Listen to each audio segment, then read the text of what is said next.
ஆனால் எவ்வளோ சீட்டு எவ்வளோ பேரங்கிறீங்களே, என்ன பேரம்? நான் ஒரு விஷயம் சொல்றேன், நான் பேசுவேன். யார்கிட்ட பேசுவேன்? எங்க மாவட்ட செயலாளர்கிட்ட பேசுவேன், எங்க நிர்வாகிகள் கிட்ட பேசுவேன், கடைகோடியில் இருக்கும் எங்கள் தொண்டர்கள் கிட்ட பேசுவேன். நம்ம யாரோட கூட்டணி வைக்கணும்னு உங்க கிட்ட பேசுவேன். நீங்க யார் விரல் காட்டுறீங்களோ அவங்களோட தான் கூட்டணி என்பதை இந்த நேரத்தில் உறுதியாக சொல்ல நான் கடமைப்பட்டிருக்கிறேன். யாரோடைய பேசுறோன்றீங்களே, புரிஞ்சுக்கங்க. முதல்ல தேமுதிக பேசுதுன்னா இங்க மேடையில் இருக்காங்களே எங்க மாவட்ட கழக செயலாளர்கள், நிர்வாகிகள், தொண்டர்கள், கூட்டணியை பத்தி அவங்க கிட்ட தான் நான் பேசுவேன். வேற யாருகிட்டயும் அவங்க ஒப்புதல் இல்லாம இன்னைக்கு இல்ல என்னைக்குமே உங்க அண்ணி உங்கள் அம்மாவா இருந்து நான் சொல்றேன், பேச மாட்டேன். இன்னைக்கு தேமுதிக இல்லாமல் யாரும் ஆட்சி அமைக்க முடியாது.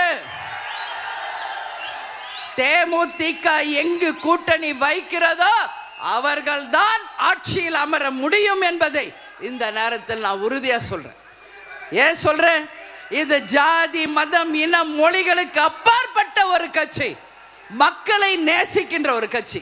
ஜனவரி 9 யாருடன் கூட்டணி என்பதை நான் உள்ளம் தேடி இல்லம் நாடியில தமிழ்நாடு முழுக்க சொல்லி கொண்டு வந்தேன். யாரோட கூட்டணி நாம் வைக்க வேண்டும் என்ற முடிவை எடுத்து விட்டாச்சு.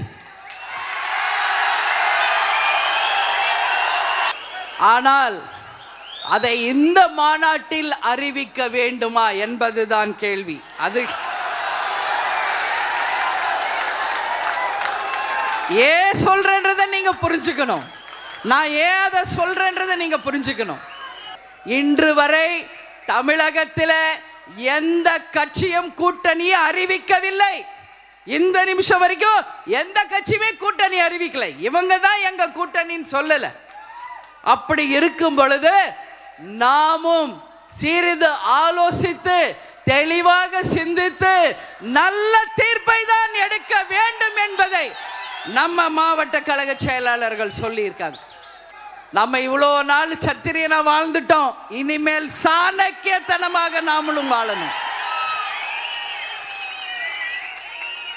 இன்னைக்கு ஆண்ட கட்சியும் ஆளுங்கட்சியுமே யாரெல்லாம் கூட்டணி என்று அறிவிக்காத போது, அந்த கூட்டணியிலே யார் யார் அங்கம் வகித்து இருக்கிறார்கள் என்று சொல்லாத போது, மத்திய மாநில ஆட்சியில் இருப்பவர்கள் சொல்லாத போது, நாம மட்டும் எதற்காக முந்திரி கொட்ட மாதிரி அவசரப்படணும்? நாமும் நின்று நிதானமா யோசிச்சு அடிப்போம். ஆனா தேமுதிக சாதாரண கட்சி இல்லை. மீண்டும் சொல்கிறேன், நமக்கென்று ஒரு கௌரவம் உண்டு, நமக்கென்று ஒரு மரியாதை உண்டு, நமக்கென்று ஒரு கண்ணியம் உண்டு. அதையெல்லாம் யார் மதிக்கிறார்களோ அவர்களோட தான், என் தொண்டர்களை யார் மதிக்கிறார்களோ அவங்க கூட தான் கூட்டணி.